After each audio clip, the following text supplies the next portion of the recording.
السلام علیکم جی، میں ہوں ضیاء بلوچ۔ آج ہے 14 جولائی 2022۔ پنجاب میں ضمنی الیکشن میں صرف 2 دن باقی ہیں۔ ایسے میں مختلف پارٹیاں، خاص طور پر حکومتی پارٹی اور حکومتی پارٹیاں اور پاکستان تحریک انصاف یہ الیکشن جیتنے کے لیے تقریباً تمام تر حربے استعمال کر رہی ہیں۔ اسی حوالے سے آج ایک اہم ترین پریس کانفرنس وفاقی وزیر داخلہ رانا ثناء اللہ نے کی۔ رانا صاحب آپ جانتے ہیں دبنگ آدمی ہیں، بڑے ان کا اپنا ہی ایک انداز ہے۔ آج انہوں نے کسی حد تک سخت پریس کانفرنس کی۔ ان کی پریس کانفرنس کا جو آج لب لباب تھا، انہوں نے کہا کہ میں چاہتا ہوں کہ تحریک انصاف کے قائد عمران خان کو گرفتار کر لیا جائے۔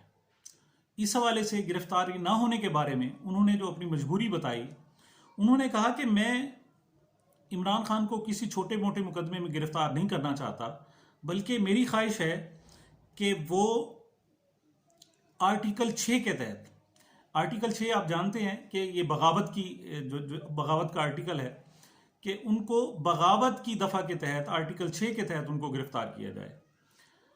اور آپ جانتے ہیں کہ آرٹیکل 6 کا مقدمہ براہ راست درج نہیں ہو سکتا، بلکہ آرٹیکل 6 کی مقدمے کی اجازت باقاعدہ وفاقی کابینہ سے لی جاتی ہے۔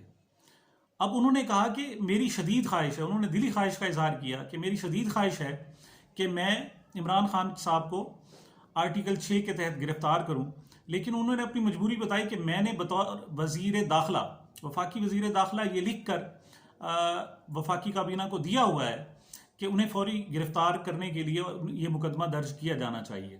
لیکن وہ اپنی مجبوری بتاتے ہیں کہ چونکہ ہماری کولیشن گورنمنٹ ہے، ایک مطلب بہت 13 پارٹیاں شامل ہیں، تو ہمیں ان کی رائے کے مطابق چلنا پڑتا ہے۔ یہ انہوں نے اپنی مجبوری بتائی۔ وہ غداری کی دفعہ کیوں لگانا چاہتے ہیں، اس کے لیے وہی 25 مئی کا جو تحریک انصاف کا لانگ مارچ تھا، اس حوالے سے ان کا خیال ہے، وہ کہتے ہیں کہ چونکہ عمران خان نے مسلح چڑھائی کی وفاق پر، لہٰذا ان کی گرفتاری بنتی ہے۔ اور ان کا ساتھ یہ بھی الزام ہے کہ انہوں نے 2 صوبائی گورنمنٹس کی وسائل بھی انہوں نے استعمال کیے۔ تو ساتھ ہی انہوں نے ایک اور بھی خواہش کا اظہار کیا، یعنی بہت ساری خواہشیں ہیں، ہزاروں خواہشیں ایسی کہ ہر خواہش پہ دم نکلے۔ وفاقی وزیر داخلہ صاحب کی ایک دوسری خواہش ہے، وہ چاہتے ہیں کہ میں سابق وفاقی وزیر داخلہ اور پاکستان عوامی مسلم لیگ کے سربراہ شیخ رشید کو بھی گرفتار کرنا چاہتا ہوں، لیکن وہ کہتے ہیں کہ سچ بات تو یہ ہے کہ میں نے انہیں لانگ مارچ کے دوران ہی گرفتار کرنے کی بہت ہی کوشش کی، اور اب میری خواہش بھی تھی اور اسے بہت ڈھونڈا، لیکن وہ ملے نہیں، جس کی وجہ سے وہ گرفتار نہیں ہو سکے۔ اب ذرا یہ وہ وقت کہ جب صرف 2 دن رہتے ہیں ضمنی الیکشن میں، وفاقی وزیر داخلہ اس طرح گرفتاریوں کی بات کر رہے ہیں، غداری کے مقدمات کی بات کر رہے ہیں۔ اگر اس کا جائزہ لیا جائے تو 2 مقاصد ہو سکتے ہیں، فوری طور پر 2 وجوہات ہو سکتی ہیں۔ پہلی وجہ تو یہ ہے کہ شاید وہ اس طرح کے سخت اقدامات کے عزم کا ظاہر کر کے وہ شاید ووٹ لینا چاہتے ہیں۔ اور دوسری خواہش کیا ہو سکتی ہے؟ دوسری خواہش ہو سکتی ہے کہ باقی وہ شاید گرفتار کرنا چاہتے ہیں۔ اب آئیں ذرا ان دونوں پہلوؤں کو تھوڑا سا ہم کلوزلی ڈسکس کرتے ہیں۔ اگر رانا ثناء اللہ صاحب چاہتے ہیں کہ اس قسم کی پریس کانفرنس کے بعد ووٹ بینک شاید بڑھ جائے گا، تو میں سمجھتا ہوں کہ ان کی خام خیالی ہے، کیونکہ اس وقت جو تمام سروے ہیں، جو پولز ہیں، یعنی الیکشن سے قبل کے سروے، وہ بتا رہے ہیں کہ اس وقت تقریباً 20 کے 20 حلقوں میں، ان میں شاید 2 حلقے ایسے ہیں، 2 سے 3 حلقے جس میں نون لیگ کو برتری حاصل ہے، لیکن اس کے علاوہ باقی تمام حلقوں میں جو پوزیشن ہے، اس میں پی ٹی آئی 43% کے ساتھ آگے ہے، مسلم لیگ نون عوام کی 36% حمایت کے ساتھ دوسرے نمبر پر ہے، اور تیسری بڑی سیاسی جماعت تحریک لبیک پاکستان، وہ تقریباً 17% ووٹوں کے ساتھ تیسرے نمبر پر ہے، اور 14 سے 17%۔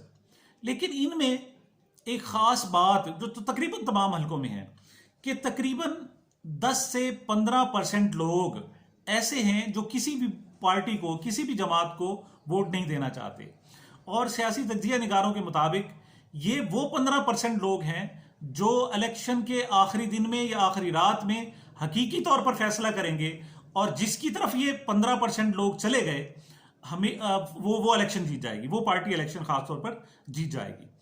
اب ان 15% لوگوں کو سیاسی جماعتوں پہ منحصر ہے کہ وہ کس طریقے سے ان کو گھروں سے نکالتے ہیں اور ووٹ ڈالنے پر آمادہ کرتے ہیں اور اپنے حق میں آمادہ کرتے ہیں۔ اب اگر رانا ثناء اللہ صاحب وفاقی وزیر داخلہ وہ چاہتے ہیں، وہ سمجھتے ہیں کہ ان کی اس طرح کی پریس کانفرنس گرفتاریوں کی دھمکیوں اور بڑے خواہشوں کا اظہار کر کے شاید وہ 15% لوگوں کی حمایت لے لیں گے، تو یہ بالکل غلط ہے۔ بلکہ آج کل لوگ بڑے باشعور ہو چکے ہیں، انہیں ہر چیز کا پتہ ہے۔ دیکھیں، ان کی خواہش تو بہت پرانی تھی، وہ بہت پہلے ہی گرفتار کرنا چاہتے تھے، اور آپ جانتے ہیں کہ ان کو عمران خان کی گرفتاری سے اگر کسی نے روکا ہے تو وہ آصف زرداری صاحب ہیں۔ انہوں نے کہا کہ نہیں، اس طرح نہ کریں، آپ کو الٹا لینے کے دینے پڑ جائیں گے، تب سے ان کی گرفتاری رکی ہوئی ہے۔ اب دو وجوہات، پھر وہی دو وجوہات کہ اگر وہ صرف ڈرا رہے ہیں تو ڈرانا بھی مسلم لیگ نون کے خلاف جائے گا۔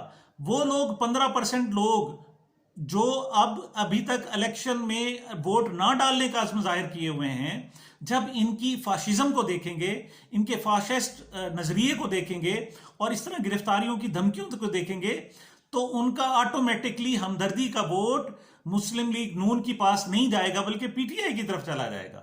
اگر انہوں نے یہ پریس کانفرنس صرف دکھانے کے لیے کی ہے، صرف ڈرانے کے لیے کی ہے، یا صرف ووٹ کی حمایت حاصل کرنے کے لیے کی ہے، تو میں سمجھتا ہوں کہ ان کے اگینسٹ چلی جائے گی، یہ کم از کم جو پریس کانفرنس ہے ان کے اگینسٹ چلی جائے گی۔ اب دوسرا امکان ہو سکتا ہے، وہ یہ ہو سکتا ہے کہ واقعی مسلم لیگ نون کی حکومت اور ان کی کولیشن کی گورنمنٹ جو ہے وہ واقعی عمران خان کو گرفتار کرنا چاہتی ہے، واقعی وہ شیخ رشید صاحب کو گرفتار کرنا چاہتی ہے۔ تو ذرا اس امکان پر بھی دیکھ لیں۔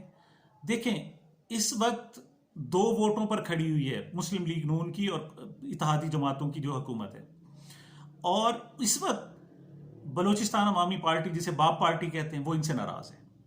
نمبر 2، ایم کیو ایم بھی ناراض ہے، اور اگر یہی صورتحال رہی تو وہ جلد ہی کوئی بڑا فیصلہ کرنے کے لیے، کیونکہ ایم کیو ایم خود کہہ چکی ہے کہ اگر یہی صورتحال رہی تو ہم کسی بھی بڑے فیصلے کرنے کے لیے تیار ہوں گے۔ اگر ہم پی ٹی آئی کو چھوڑ سکتے ہیں تو نون لیگ کو چھوڑنے میں کیا حرج ہے؟ اور خاص طور پر سندھ میں جو عید کے موقع پر آنے والی بارش اور کراچی کی جو بہت بری صورتحال ہوئی ہے، اس میں متحدہ قومی موومنٹ ایم کیو ایم کو اپنی ساکھ بچانے کے لیے بہت بڑے چیلنج کا سامنا کرنا پڑ رہا ہے۔ عوام کی اس پر شدید تنقید ہو رہی ہے، کیونکہ کراچی کو کوئی بھی اون کرنے کے لیے تیار نہیں ہے، اور اگر ووٹ لینے ہیں تو ان مسائل کا بھی سامنا کرنا پڑے گا، ان مسائل کو بھی ایڈریس کرنا پڑے گا۔ اب دیکھا جائے تو کراچی کو اور حیدرآباد کو پیپلز پارٹی تو ایک سزا دے رہی ہے۔ اس کی کیا سزا دے رہی ہے کہ اب تک پیپلز پارٹی کو سندھ سے اندرون سندھ سے تو ووٹ ملے ہیں، لیکن کراچی اور حیدرآباد سے نہیں ملے، لہٰذا انہیں اب آئندہ بھی ووٹ ملنے کی امید نہیں ہے، لہٰذا وہ اس پر توجہ ان کی نہیں ہے۔ لیکن ووٹ اگر لینے ہیں تو وہ ایم کیو ایم نے لینے ہیں۔ ایم کیو ایم کے لیے اس وقت انا کا مسئلہ بنا ہوا ہے، ساکھ کا مسئلہ بنا ہوا ہے، اور وہ چاہتے ہیں کہ ان وہاں کے مسائل حل ہوں۔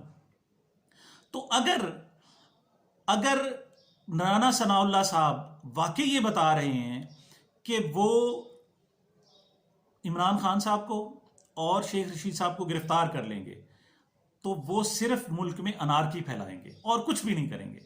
آپ کو پتہ ہے کہ مسلم لیگ نون کی کولیشن گورنمنٹ کے لیے ضروری ہے کہ اگر وہ اپنی باقی وقت پورا کرنا چاہتے ہیں تو یہاں پولیٹیکل سٹیبلٹی ضروری ہونی چاہیے۔ لیکن آپ خود بتائیں، جب عمران خان کو گرفتار کر لیا جائے گا تو آپ کا کیا خیال ہے؟ تحریک انصاف ایسے بیٹھی رہے گی؟ اگرچہ اس وقت بھی انہوں نے بے انتہا گرفتاریاں کی ہیں، الیکشن کے دوران بھی انہوں نے تقریباً تمام حدیں پار کر لی ہیں، لیکن اگر عمران خان کو گرفتار کرنے کا فیصلہ ہوتا ہے تو میں سمجھتا ہوں کہ یہ کسی طور پر بھی کولیشن گورنمنٹ کے لیے درست نہیں ہوگا، اور یہ لوگ اپنے پاؤں پر آپ کلہاڑا ماریں گے۔ تو آج کی پریس کانفرنس کے بارے میں کل وفاقی کابینہ کا اجلاس بھی ہونے والا ہے، تو اگر یہ کسی شہ پر کی گئی ہے تو میرے خیال میں اس پریس کانفرنس سے نہ ووٹ ملیں گے اور نہ ان کی گورنمنٹ میں سٹیبلٹی آئے گی. بہرحال مجھے اپنی دعاؤں میں یاد رکھیے گا. بہت مہربانی. اللہ حافظ.